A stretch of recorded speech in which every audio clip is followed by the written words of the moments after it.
Hello, everybody, and welcome to the Thursday edition of Video Clips. And I'll just remind you of a lot of things going on. First of all, we have all these wonderful classes coming on, and you can check our online calendar at wellnessforumhealth.com. That's also where you find the forbidden video for the week. I publish it there. The forbidden newsletter is published. You have to be a subscriber to get it, but you can send me an email at pampopper@msn.com. And remember also, if you're interested, if you're a healthcare professional and you say, you know what, I just can't be part of this anymore, let us show you an alternative path.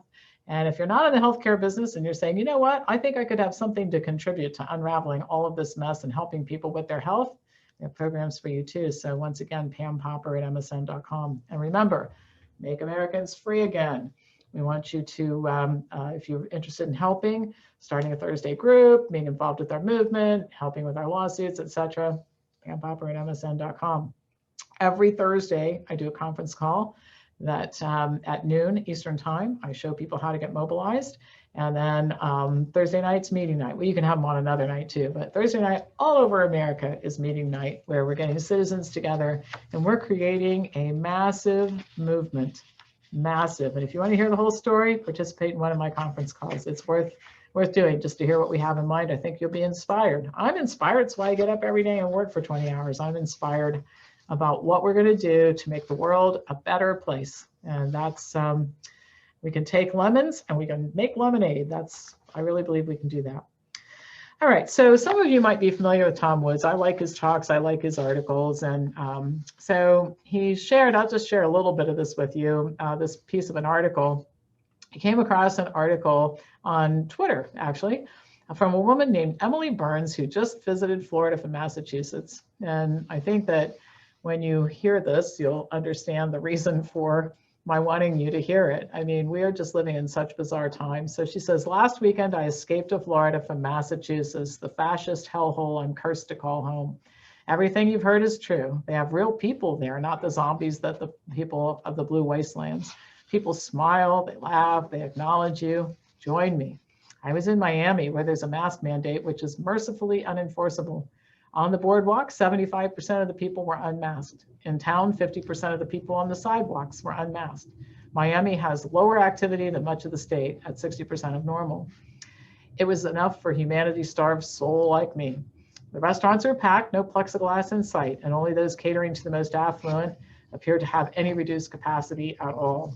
But the bars, inside, outside, it didn't matter. People were alive. COVID courtesy was forgotten. People forgot your potential contagion and pushed past you to order a drink.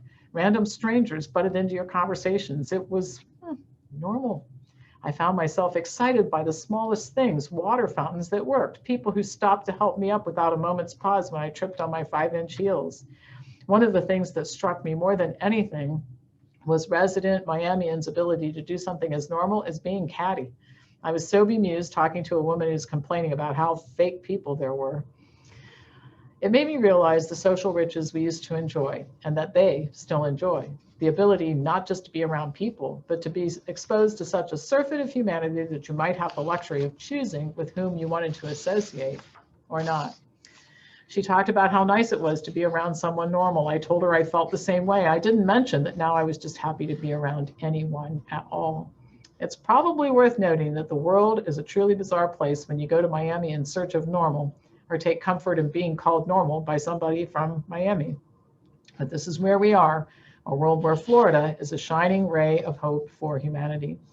I know this sounds snarky, but it's not meant to. What most people don't know is that one of the chief goals of the Enlightenment was to move people away from the bloody higher pursuits of glory and improvement in humanity, and towards the more pedestrian focus on themselves and simply tending to their own garden, their own happiness and family, their own petty concerns. Those Enlightenment peeps, they were onto something. And Florida is a perfect example. All right, enough with Voltaire et al. Back to the topic. Our new friends, she from Romania, he from Argentina, invited us to Asada the next time we came down. Naturally, our flights are already booked, and I'm looking forward to the chimichurri. Some people will now be spluttering. That's why things are so bad in Florida. The data tell a different story. With our universal outdoor mask mandate in Massachusetts enforced by the social distance Stasi and mask mafia, we perform worse on every single metric. And and that is the case. And by the way, On Tuesday, I was talking about making sure that you check out data, like you can find anything you want online to support anything you want to say. So if you want to say Florida has terrible numbers, you can find something. But if you actually dig into the data and you start trying to verify things, you find an entirely different story. So you might want to look into, I'll give you a homework assignment here, start looking into the data in Florida and the data in Massachusetts and the real data in South Dakota. Then you might want to just kind of take the cases out of it. Like, what is all this business with cases? A case of what? How many sick people? How many dying people? And see what you come up with. And you might become a real fan of Florida and Miami.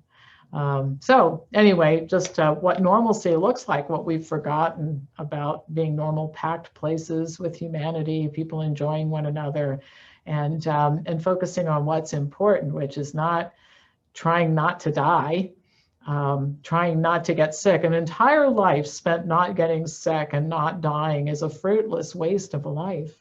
We are supposed to spend our lives living.